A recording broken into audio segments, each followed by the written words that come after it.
آج بتاؤ کیا مسلمان زنا نہیں کر رہا ہے؟ کیا مسلمان چوری نہیں کر رہا ہے؟ چوری اور زنا مسلمانوں کے اندر کس قدر گھر کر چکی ہے، اب تو مسلمانوں کی مسجدوں سے بھی چوری ہوتی ہے۔ بتاؤ کیا مسلمانوں کی مسجدوں میں کافر آتے چوری کرنے کے لیے؟ بلکہ تمہاری مسجد کے جو ہے وہ چھوٹے چھوٹے مگ ہوتے ہیں اس کو بھی زنجیر سے باندھنا پڑتا ہے تاکہ کوئی چرا کر نہ لے جائے، بلکہ پیاؤ پر جہاں پانی پلایا جاتا ہے وہاں کے گلاس بھی زنجیروں سے باندھنے پڑتے ہیں تاکہ یہاں سے لوگ گلاس چرا کر نہ لے جائے۔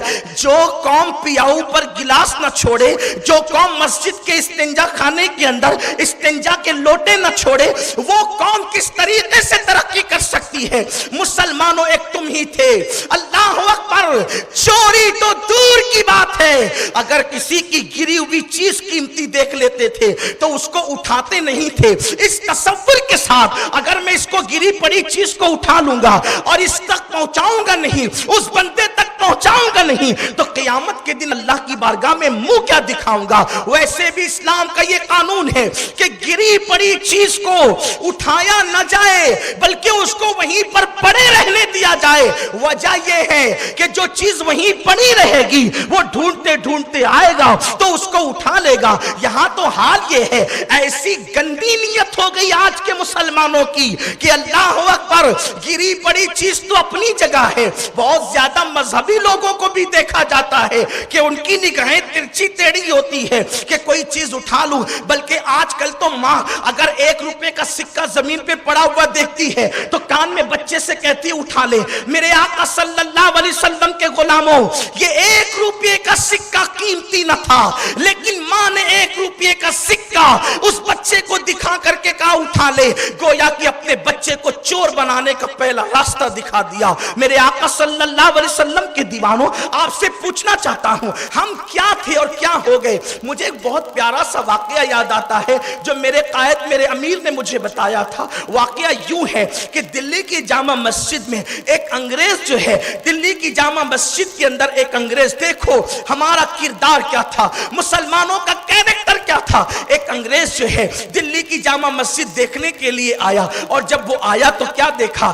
ایک کٹے ہوئے پیر والا انسان، ایک کٹے ہوئے پیر والا انسان جو ہے وہاں دلی کی جامع مسجد کے دروازے پہ بھیک مانگ رہا ہے۔ اللہ اکبر، اس انگریز نے جو ہے اس کٹے ہوئے انسان کو بھیک دینے کے لیے اپنی جیب سے اپنا بٹوا نکالا اور بٹوا نکال کر اس کو بھیک دی، اور پیچھے کی جیب میں اس نے جیسے ہی بٹوا ڈالا تو اس کی توجہ نہ گئی، اور اس نے وہ بٹوا پیچھے ڈالنے کی بجائے اس کے ہاتھ سے چھوٹ گیا۔ اس کو ایسا لگا کہ بٹوا جو ہے وہ جیب میں چلا گیا، لیکن بٹوا زمین پر گرا اور وہ آگے نکل کر کے چلا گیا۔